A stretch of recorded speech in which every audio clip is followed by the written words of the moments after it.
Welcome to the Sports Trading Card Hall of Fame. Today I want to talk about a story about cardboard of the Reggie Jackson autograph card from 1990 Upper Deck. So, this is a storyline that has long perplexed me because of how iconic this card is. You would expect that a ton of verification had been put into making sure that this card was exactly what everybody believes it to be. I don't believe that people are entirely accurate about really what it is, because it's an interesting chapter in sports cards where for 3 years in a row there were landmark cards that reshaped card collecting for baseball card collectors. The first being the Ken Griffey Jr. Upper Deck rookie card. Card number 1, kicking off this legendary set. It's a legendary card, very iconic, all of that. Yep, great. 1990, the Reggie Jackson autograph.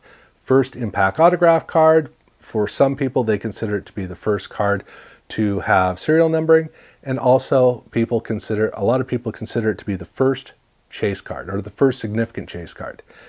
Then in 1991, you have the Donruss Elite cards, which were the first set of cards that were serial numbered. If Reggie Jackson autograph wasn't the first serial number, this is the first serial number card.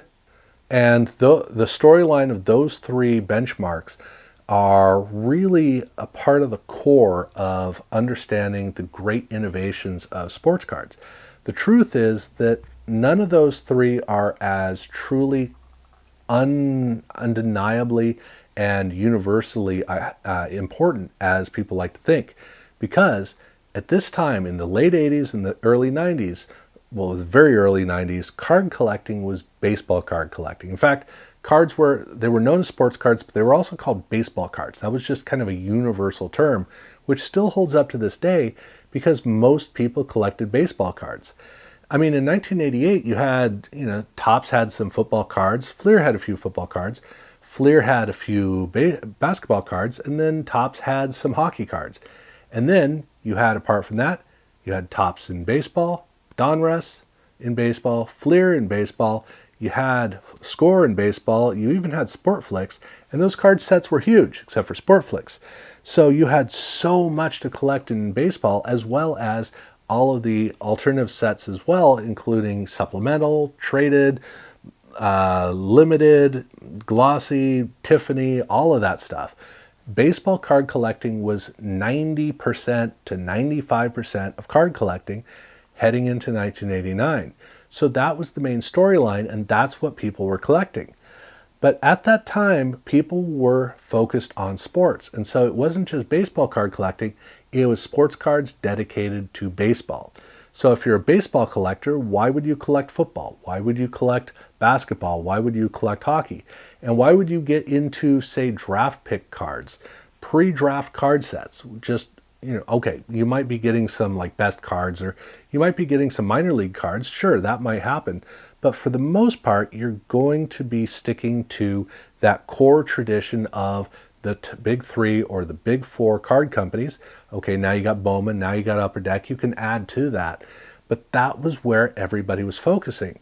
So if something happened in baseball, as far as baseball card collectors were concerned, that was day one. In fact, a lot of people still think that Stadium Club was the first time that a card lost its borders, not realizing that Pro Set did it in 1990 and Action Pack did it in 1990.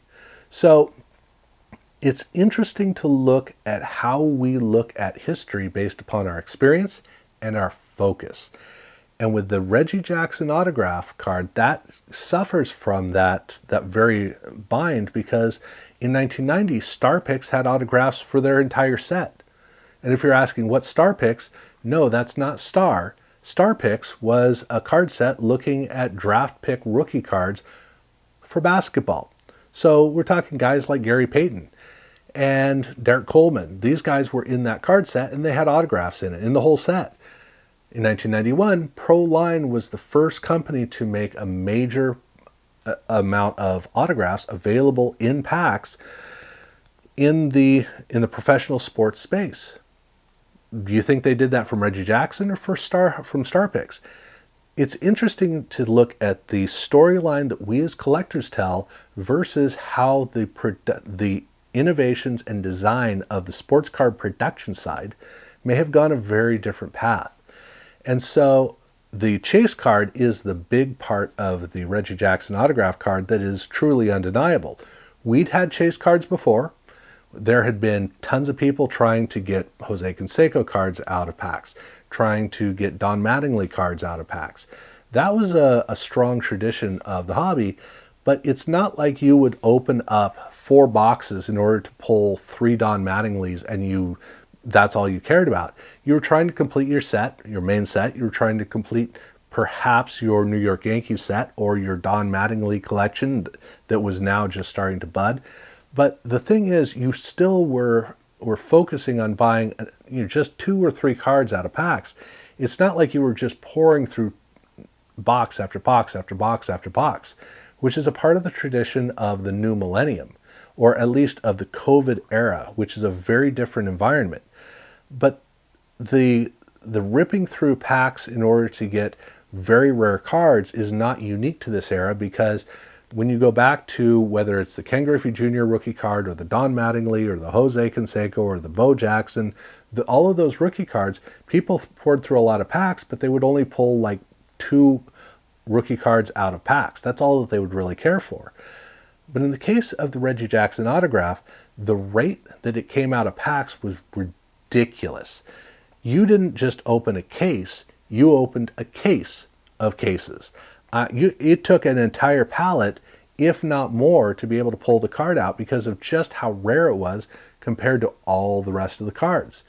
I mean, you figure that, okay, so for 1990 Upper Deck, we'll say that there are 2 million copies of every card in the set, of which there are 800 cards.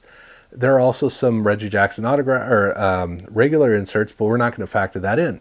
So if you have 2 million copies of an 800 card set, then that means you have 160 million cards. Sorry, I should have said 1.6 billion, but really it is a high series set, so I should say that the number probably is a lot closer to 160 million, but still, it's it's a whole lot, that's for sure. And then you have 2,500 of the Reggie Jackson autograph cards.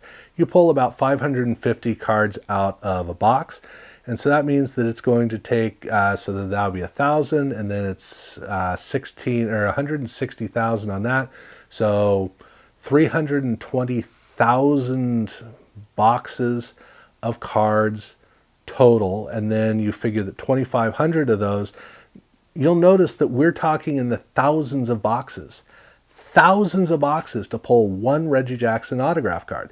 Think about those numbers. It's ridiculous. And yet people were pouring through tons of boxes hoping to pull that card because at the time, it's 1990. We were only starting to realize about the overproduction of cards in the junk wax era. 1990 was kind of the year that we woke up. And a big part of that was based upon people cashing out, and we were starting to see a glut of cards.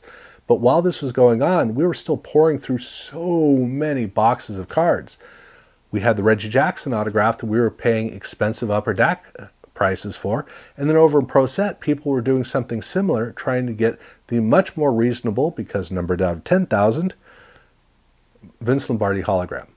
So between the two, there was so much product open trying to chase cards that were going to take hundreds, if not thousands of boxes to go through for a 1-to-1 chance to pull it out. And even today, people try to shoot the odds and try to pull it out. The odds are just too great. But the fact is, it was an impossible thing to get that people worked hard to try to get. The Reggie Jackson really inspired the hobby by giving something that was more impressive than the error cards that had come before, or cards like Bo Jackson that were really, really important rookie cards that people were trying to get out. That was the same rate as any other card. It wasn't more rare. This opened a whole new door to card collecting in the baseball community, just like the Vince Lombardi hologram was following on the tradition of the Pete Rozelle card in 1989. You also had the Santa Claus card in 1990 and Payne Stewart and Super Pro. You had a number of others that Pro Set was including in packs. So there was already a bit of a tradition, but those the long reach cards were very unique. And by 1991, we would see more inserts, which, to be fair, Fleer and Donruss had been doing inserts that were difficult to get out of packs as well. Not at the same rate, but by 1991, Donruss had Donruss Elite. And then Pro Line had what I've heard to be a 1 in 3 chance of getting an autograph out of those boxes. People were now used to swinging for the fences of trying to get multiple boxes just for a chance to get a card. And this would be something that would continue with inserts as we moved forward down through the decade. But in the early decade, you had high-level chase cards and you had low-level chase cards. And Reggie Jackson, that autograph, was certainly the first high-level chase card. So it certainly has an important place in the sports card community, but in terms of the innovations, not much followed it.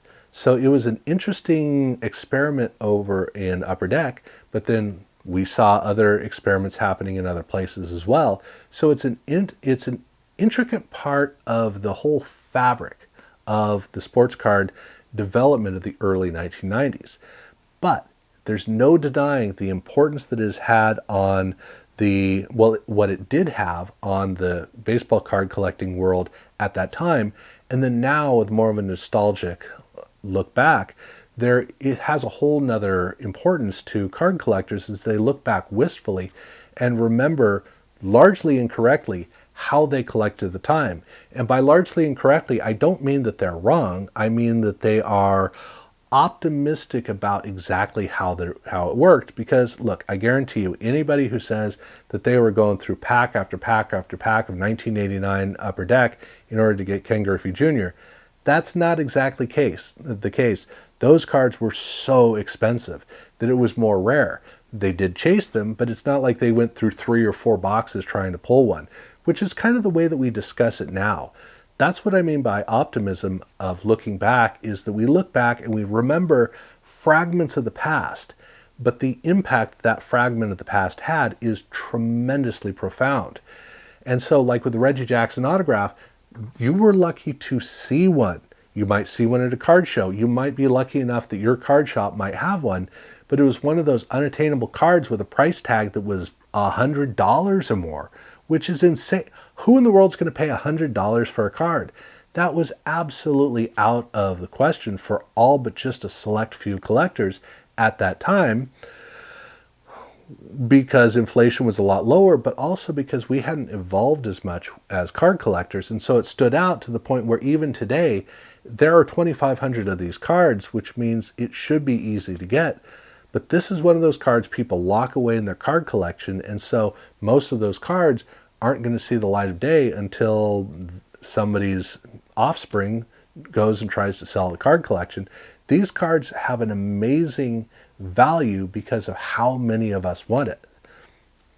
Easily 2,500, and that's what you need for all the cards to have value. So it's been a wonderfully important card, but it has, like I said, it didn't revolutionize card manufacturing, card design, card packaging. It really didn't have that big of an impact. So in the sports card design world, it is more of an afterthought. But for card collectors, it is part of the spirit of what was great about card collecting in the 1990s, in part because of the newness, the freshness, the discovery, and the mystery all combined together. So that's what I want to talk about here with this video, looking at the 1990 Upper Deck Reggie Jackson autograph. I've also got a video I'm going to be doing on borderless cards as I move that up to the Binder of Fame. So if you want to check that out, feel free to check that out probably next week. And if you haven't subscribed already, please do so. Thank you very much for watching.